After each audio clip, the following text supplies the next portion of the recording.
వర్మను పిఠాపురం రాజకీయాల నుంచి కొంత దూరంగా ఉంచడమే మంచిదని టీడీపీలోని పెద్దలు భావిస్తూ ఉన్నారని చెప్పుకుంటూ ఉన్నారు. లేకపోతే భవిష్యత్తులో సమస్యలు మరింత తీవ్రమవుతాయనే అంచనా ఉంది.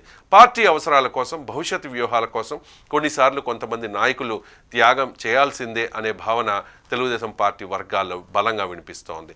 తెలుగుదేశం పెద్దలు వర్మకు పదవి ఇస్తామని, ఇచ్చిన హామీకి కట్టుబడి ఉన్నామని చెబుతూ ఉన్నా అది ఎప్పుడు నెరవేరుతుందో మాత్రం స్పష్టంగా చెప్పలేని పరిస్థితిలో ఉన్నారని అంటూ ఉన్నారు. కొన్ని కమిట్మెంట్లకు నిర్దిష్ట గడువు ఉండదని, రాజకీయాల్లో దూకుడుతో తీసుకున్న నిర్ణయాలు ప్రతిసారి వర్కౌట్ కావనే భావన పార్టీ లోపల పెరుగుతోంది. అందుకే పరిస్థితిని బట్టి సర్దుబాటు చేసుకోవాల్సిన అవసరం ఉందని అగ్రనాయకత్వం భావిస్తున్నట్లుగా తెలుస్తోంది.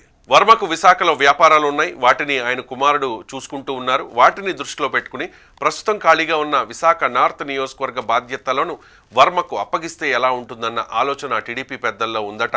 అక్కడ టీడీపీ ఇన్ఛార్జ్ లేకపోవడం, అలాగే గత ఎన్నికల్లో విష్ణుకుమార్ రాజు బీజేపీ తరపున గెలవడం వంటి కారణాలు ఈ ఆలోచనకు బలం చేకూరుస్తూ ఉన్నాయి. విష్ణుకుమార్ రాజు, వర్మ ఇద్దరు కూడా ఒకే సామాజిక వర్గానికి చెందిన వారు కావడంతో ప్రస్తుతానికి అలా బండి నడిపేస్తే తర్వాత సంగతి తర్వాత చూసుకోవచ్చు అని తెలుగుదేశం పార్టీ నాయకులు భావిస్తూ ఉన్నారు అనేది సమాచారం.